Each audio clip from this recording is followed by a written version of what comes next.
100-150 आदमी के पेट पे मट्टी गिर जा रही है। हर दिन आएगी किरकिरी कर रहा हूँ। रोड मार्केट वाला है अपने आप गाली गलौज कर रहे हैं, ट्रैफिक जाम कर देना, उन्हें बंडी लगा के साथ बोलो कुछ दूसरों को भी पेट है। 100-150 आदमी उठेगी छुटे एक काम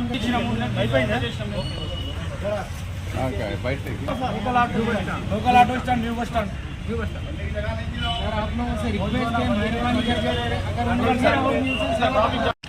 మేము బోధన్ ఆటో యూనియన్ నుండి మాట్లాడుతున్నాము. మాకు బోధన్ బస్ స్టాండ్లో గల ఒక ఫుడ్ బండి అతను ప్రతిరోజు ఇబ్బంది చేస్తూ ఉన్నాడు. పలుమార్లు గత 6 నెలల నుంచి మాకు ఇబ్బంది పెడతా ఉన్నాడు. ఒక్క బండి బోధన్లో 200 మందికి సుమారు 200 ఆటో డ్రైవర్లకు ఇబ్బంది కలిగజేస్తున్నాడు. అక్కడ పక్కన విద్యా సంస్థలు ఉన్నాయి, పలు వైద్యశాలలు ఉన్నాయి, వాళ్లకు ఇబ్బంది చేస్తున్నాడు. రాంగా పొంగా అందరికి ఇబ్బంది చేస్తూ ఇట్లా ట్రాఫిక్ జామ్లు చేయడం జరుగుతుంది. ఇతనికి ఎంత చెప్పినా కూడా చూడండి సార్, మీరు ఈ విధంగా చేస్తూ ఉన్నాడు. రోడ్డు జామ్ చేయడము, ప్రతి ఒక్క డ్రైవర్కి ఇబ్బంది పెట్టడము.